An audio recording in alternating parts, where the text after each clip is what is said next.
cautioned about. Mr. Gininda is not here as an expert, but he's here as a police officer.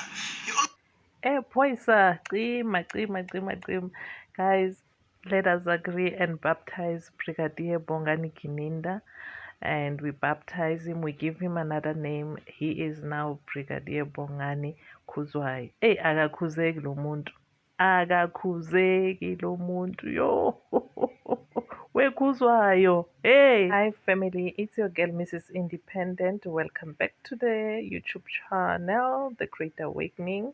I am not a lawyer, but just an honorable member of Court of Public Opinion. Let's dissect what the happenings that are happening in Judge Ratta's court, in the Pretoria High Court, and let's get to the gist of the fight. Okay, let's get to it so that you can understand.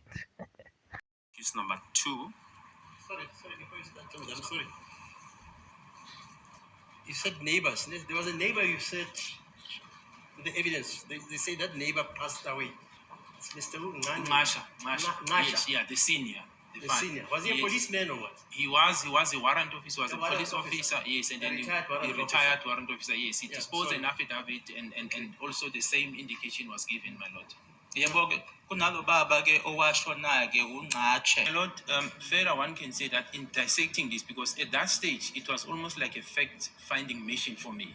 Because you see with this matter, there are sort of two you have obviously what is contained in the docket, but there seems to be this theory or assertion or allegations, if I can put it that way, that there were no intruders. One needed to dissect what was contained in the docket factually, not contained in the docket. And the facts contained in the docket, my lord, indicate what I've informed rather than the people who were in the house who saw people running out of that house. No one could say that the people who ran out of the house were actually the same people who were in the house. They ran. A description is given by the neighbors who were outside.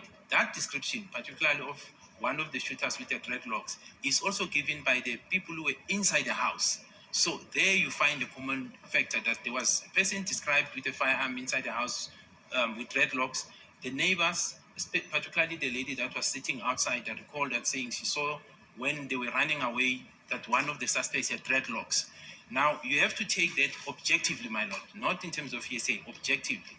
In addition to that, my lord, I've said objective evidence, which is DNA, that was found at the crime scene, excluded everyone that was in the house. What it indicated is that that DNA was left by someone else other than the person who were in the house, the persons who were inside the house. That DNA was obviously at a later stage, my lord, when these accused were actually now targeted. Their DNA were taken for comparison. I suppose when we get to that stage, I will deal with it, my lord, because as much as certain findings were made by the specialist, but they were pointers by the specialist to say there are common things that you can find on these people. And for me as an investigator, it was good enough that even if it's 1 or 2% of the DNA, for example, pointing accused number 3, it is enough for me to convince me that he was there as an investigator. Objection. That is not his terrain. It is exclusively not his terrain. He's repeating the very same thing that I cautioned about. Mr. Gininda is not here as an expert, man. He's here as a police officer. He only needs to bring information to the court, the basis on which this court then will have to make a decision. He is not here to analyze that information as though he's the one that is going ultimately to give a judgment. He's pretty wrong, and the state is allowing to do that. I don't know if the state is doing that with a view in order to influence the mind of the court. But I'm very grateful because the court said earlier on that the court is well trained and it is experienced enough to separate the wheat from the chaff. What Mr. Gininda is doing now is only trying to influence the mind of the court with a hell lot of a chaff. What is stating now is a chaff. It's nonsensical. It should not be done, my lord. And I'm going to request the state to tell its witness to refrain from what the state's witness is doing, my lord. Because it's not here as an expert, and we're not interested in his opinion. His opinion matters not. Ultimately, it is going to be the duty of the state, on the basis of the evidence that Mr. Gininda would have submitted to this court to argue what he is now trying to argue. Otherwise, Mr. Baloyi needs to get into the box and Mr. Gininda coming to the point where Mr. Baloyi is standing. They need to swap positions. But what he's doing now is pretty nonsensical, my lord. Okay, yes, let's hear the state. What's the state?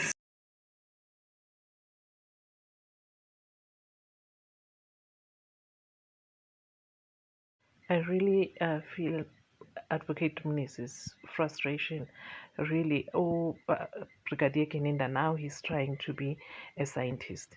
You know, he started with reading the statements, the phone records, and now the DNA. So if honestly this is how this case is going to be, it's sad, because remember the other last time when they were reading the records that placed accused 3, 4, and 5 in town by the time the incident happened, there was an insinuation that was put by Olwana Usbanda to say like there's a possibility that the phone could have been left in town, but the people, the owner of the phone, could have gone back to Fostoras, to Spaza shop, and do what they did, what they are being alleged to have done.